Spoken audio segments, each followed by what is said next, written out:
Genius Kids.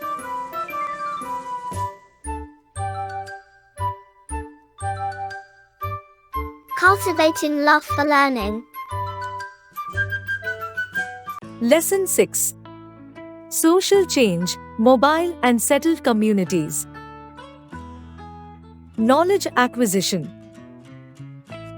The Indian subcontinent is blessed with great ecological and ethnic diversity. Different types of political organization arose here over the ages, like the centralized bureaucratic state, the kin-based tribe headed by an autocratic chief, the tribal confederacy, and the extended empire. One can also notice the diversity of political structures, frequency of contacts between societies at various levels of integration, and the lack of aforesaid clear demarcating lines. There was a flexible hierarchy in social and political organization because of the reasons. They constantly contended with each other and tried to enhance their sphere of authority and privilege. From the 6th century onwards, pastoral nomadism declined in South Asia due to the consolidation of agrarian states. The genealogical Vanshavali literature speaks of battles against the nomads. Moreover, many of these battles must have been won by nomads. The Pratiharas were a subdivision of the nomadic Gujars who were involved in the tripartite struggle. Nomads were involved in various battles and raids between different rulers, especially in the western part of the subcontinent. Babar, in his autobiography, refers to them as frequent cattle lifters. An itinerant, or namad, is characterized by alternating periods of working and wandering, that is, a person who travels from place to place for duty or business. Therefore, it can be said that itinerancy was part and parcel of a nomadic lifestyle. Tribal societies. Indian society was stratified into many castes, varnas, clans, etc. during the medieval period. Other than these, there were many societies in the subcontinent that did not follow the customary rules of Brahmins. They had their own rules and regulations. Their society was not divided into different classes based on birth or profession. They had their own language, art, craft, religious beliefs, and ideas. Such societies are usually called tribes. Tribal people had their own lifestyles. They were very much dependent on natural resources. Some tribes earned their livelihood from agriculture, some were hunter-gatherers, while others were nomads. Many forests had been cleared for cultivation, and many pasture lands had been brought under cultivation by the medieval period. As a result, many tribes settled down and joined the mainstream of society. This led to their gradual assimilation into the society at large. Yet, even today, tribal peoples are still found in several parts of the subcontinent. They usually live in remote areas like forests, hills, deserts, etc. and are, therefore, able to retain their cultural heritage. Tribes in medieval India. In medieval period, many tribal clans rose to prominence both politically and economically. The area of influence of a tribe varied at different points of time. In the northwest region in Punjab, the Khokhar and Gakhar tribal communities rose to considerable prominence and founded their ruling clans. For example, Kamal Khan Gakhar was recruited by Akbar as a mansabdar in his court. In Multan and Sindh, Langas and Aguns were powerful tribes, later subdued by the Mughals. Other than these, the Baloches were another large and powerful tribe. They wielded considerable influence in the northwest. In many parts of India, different tribal communities had established their independent kingdoms. Some prominent among them were the Gonds in central India, 14th to 18th century, the Chero in the 16th century, in the region of today's Jharkhand, and the Homs in the northeast region. Many other tribes were spread across the country, including the Kolis in Maharashtra, the Bhils, along with Gonds, in central India, and the Munda and Santhal tribes in the eastern parts of India. Do you know? Gurjara Pratihara are known for their sculptures, carved panels, and open pavilion-style temples.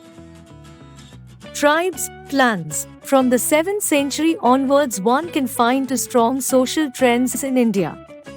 First was to assimilate the foreign elements, and the other was the rigidity of the caste system. This period marked the rise of many independent states, which played a significant role in the history of India from the 8th century AD onwards. The coming of the Arabs, the Turks, and the Afghans added further layers in Indian ethnic groups and identities. People were more frequently identified by tribes, clans, occupations, regions, castes, and religious sects. This transition from Jana to Jati, or clan to caste, evident from early times, is a recognizable process in the creation of Indian culture and society. Varna and Jati began to be considered as practically synonymous. Therefore, there were 4 chief castes with several subcastes. These subcastes were further divided into numerous sections. Many new communities which we know as Rajputs were also recognized as Kshatriya during the medieval period. The term Rajput denotes a tribe or clan, the kinsmen of which put forth the claim that they were Kshatriyas. Many of the Rajput clans trace their genealogy to the lunar and solar families of Kshatriyas mentioned in the Mahabharata. According to some historians, the origin of the Rajputs is connected with that of Gujars. Some others, such as the Chalukyas, Solankis, the Parmaris, Pawars, the Chamana, Chauhans, and the Pratiharas, Pariharas, trace their ancestry back to a sacrificial fire said to have been organized at Mount Abu by the sage Vasistha. Some historians, both Indian and foreign, opine that a number of these classes descended from Scythians and Huns who settled in India, while a number of others belonged to indigenous tribes. In southern India, the chief clans are the Kalachuris, Chandelas, and Gaharwalas. It seems that at some time in the past, these clans emerged from the so-called aboriginal tribes such as the Gonds and the Bhars. The Chandela Rajputs were originally Gonds or Bhars, who became Kshatriya after wielding sovereign political power.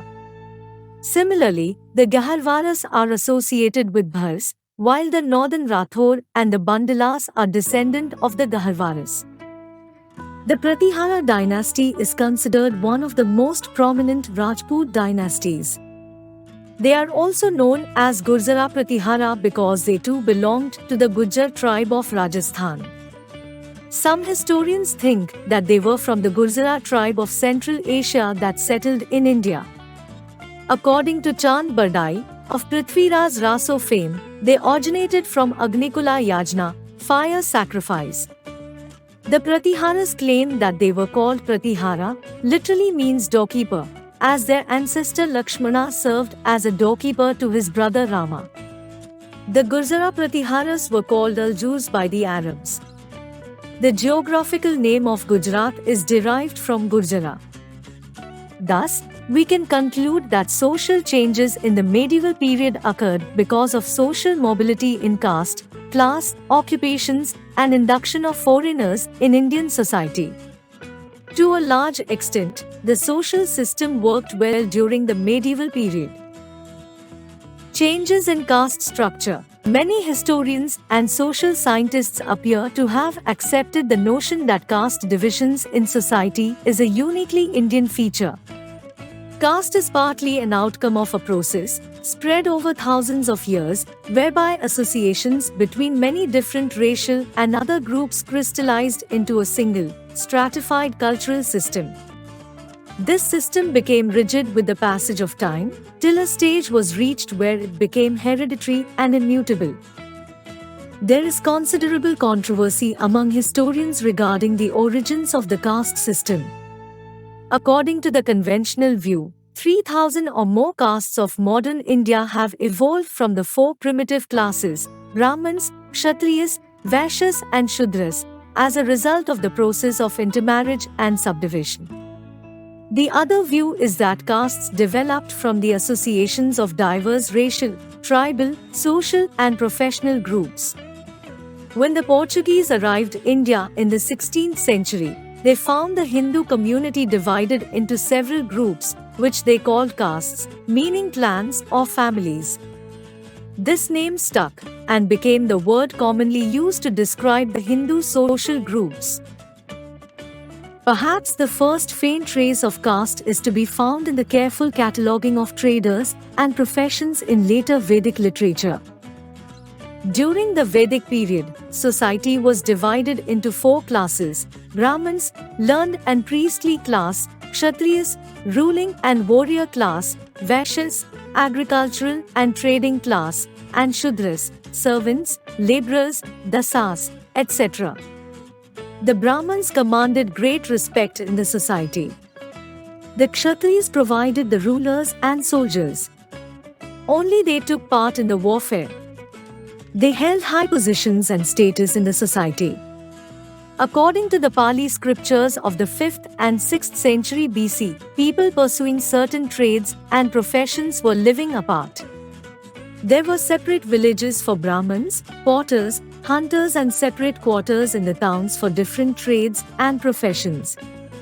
Many traders were organized in guilds, which became the origin of trading castes. Megasthenes, who came India during the Maurya period, found 7 classes in India: philosophers, peasants, herdsmen, craftsmen, traders, soldiers and government officials or councillors. In fact, they were neither castes nor social classes, but various sections of society categorized on the basis of profession. By the Chola period, an important feature of caste structure appeared in South India. Nearly the whole population was divided into Brahmins and Shudras, as there were few Kshatriyas and Vaishyas there. The Shudras, which formed the mass of the people, were divided into 2 great caste groups, known as the right and left hands. The Indian caste system is governed by rules of endogamy. Marriage was only legitimate within the caste. Commensality, food was only to be received from and eaten in the presence of members of same caste or higher caste, and craft exclusiveness, each man was to live by the trade or profession of his caste. During the Gupta era, there was proliferation of castes into numerous subcastes because of many factors. A large number of foreigners had been assimilated into Indian society, and each group of foreigners was considered a kind of Hindu caste. Since the foreigners mainly came as conquerors in India, they were given the status of the Kshatriya in society. The Hans, ultimately, came to be recognized as one of the 36 clans of the Rajputs. The other reason was that many tribal groups were absorbed in society by way of land grants. The chief of the tribe was given a respectable origin, but most others were given a low status. Every tribe became a kind of caste in Hindu society. Many guilds of craftsmen were also transformed into castes. The transfer of land or land revenue grants gave rise to a new caste, that of the Kayasthas, scribes, who undermined the monopoly of Brahmins as scribes. In the countryside, there emerged a class of village elders and headmen called Mahatharas, who were supposed to be informed of land transfers. Later, they were also classified into a caste. The caste system formed the base of society during medieval period. The religious books of this period exalted the privileges of the Brahmins and overemphasized the social and religious disabilities of the Shudras. The caste system became most rigid during this period, and marriage between different castes was denounced, if not forbidden altogether. Hinduism was expanding rapidly during the medieval period. Many native tribes and foreigners were Hindus during this period. These new sections formed new castes and subcastes. Thus, society and religion became more and more complex and rigid. Case study: Ahoms. In the early part of the 13th century, a prince from northern Myanmar, Sukfa, founded a kingdom in Upper Assam, at present Sibsagar district. He belonged to the Ta branch of the Mongoloid race. Members of his family and his compatriots were known in Assam as Ahom or Aham or Assam. That is why the state later came to be known as Assam or Assam. Foundation of the Ahom Kingdom. The Ahoms once lived in some parts of Mongolia and northern China. Gradually, they spread over some areas of Yunnan province of China and the entire Hukong Valley in northern Burma. There they formed a number of small states. The most prominent of these states was Mungmao. With the passage of time, this state was divided into Mungrimungram and Maolung. From Maolung in northern Burma, the Ahoms under Sukfa migrated to Assam. Sukfa left Maolung for Assam along with his family, followers and soldiers in 1215 AD. After wandering for 13 years in the hilly areas, he entered the Brahmaputra Valley in 1228 AD. He then followed the course of the Dihang River and advanced towards Namrup and Tipam. He arrived at Abhyapuri in 1236 AD, where he stayed for a few years. Because of the recurrent floods, he left for Habang, where he stayed for 2 years. He left Habang because it was prone to floods, and reached Dikhomuk, from where he shifted to Ligiragav and then to Simalugan. Finally, in 1253 AD, Sukfa arrived at Charaideo and established his capital. It was the first capital of the Ahom kingdom. The Ahoms claimed that they were the descendants of Lengdan or Indra, the Hindu god. King Sukfa. Sukfa had an amazing personality. With courage and perseverance, relentless energy and foresight, he laid the foundation of one of the strongest kingdoms in the northeast region. The Ahoms reclaimed marshes and made them suitable for rice cultivation through collective efforts. These lands became community lands and were distributed amongst various families. This communal ownership of land was the basis of the entire Ahom state. The Ahom economy was dependent on forced labor or pikes. Barter was the chief means of exchange. Sukfa laid the foundation of a strong administration. He appointed two members, known as Burgohain and Bagohain, from the noble families as ministers. The Ahom society was divided into clans or khels. He adopted a friendly relationship with tribes inhabiting the neighborhood of Charaideo. He unified all the smaller states and feudal territories into one big Ahom state. The Ahom kingdom after Sukfa. A number of kings succeeded Sukfa after his death in 1268 AD. The most important of whom was Sudangfa, who ascended the throne in 1397 AD. He brought several Brahman families to the capital and started the worship of Salagram Vishnu in the palace. Thus, while Hinduism was introduced in Assam through the Ahoms, the system of Sumdev worship continued as before. Naturally, the Ahom priestly class protested against Hinduism on several occasions. Sudangfa established a new capital at Charguva. Among the successors of King Sudangfa, Suhungmung or Dihingya Raja, 1497 to 1539 AD, was the most powerful. He established a new capital at Bakta. His reign is very important in the history of Assam. During this time that the Brahmanical legend of divine origin of the Ahom kings was developed, linking the Ahom royalty with god Indra. He took the title of Swargnarayan. Since then, Ahom kings began to take the title Swargdev. He defeated the Chutiya king and annexed his territory. He also deported members of the Chutiya aristocracy from the state and established them in the Ahom kingdom. He appointed an official called Sariakhova Gohen to rule over the annexed territories. Now the Ahom kingdom extended up to the Arunachal hills. As a result, forest products like elephants, minerals, brine salt, etc. were easily procured.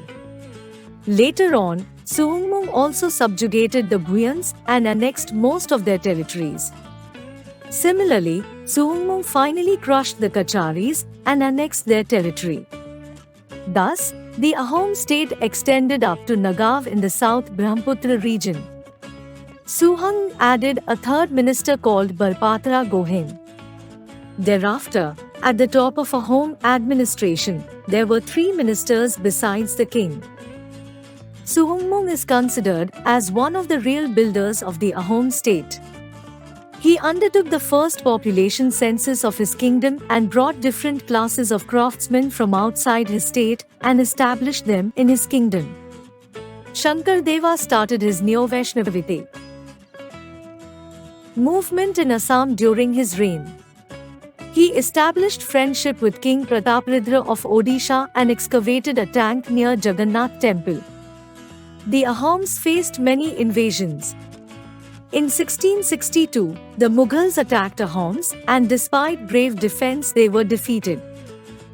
Ahom state was dependent on forced labor, pikes. Each village had to send a number of pikes by rotation, and adults were employed in army during the war. Ahom society was divided into khels. The village administration was controlled by khels. Gonds. Gonds are sometimes referred by their tribal dialect Gonds. The name Gond originates from the Telugu word Konda, which means hill.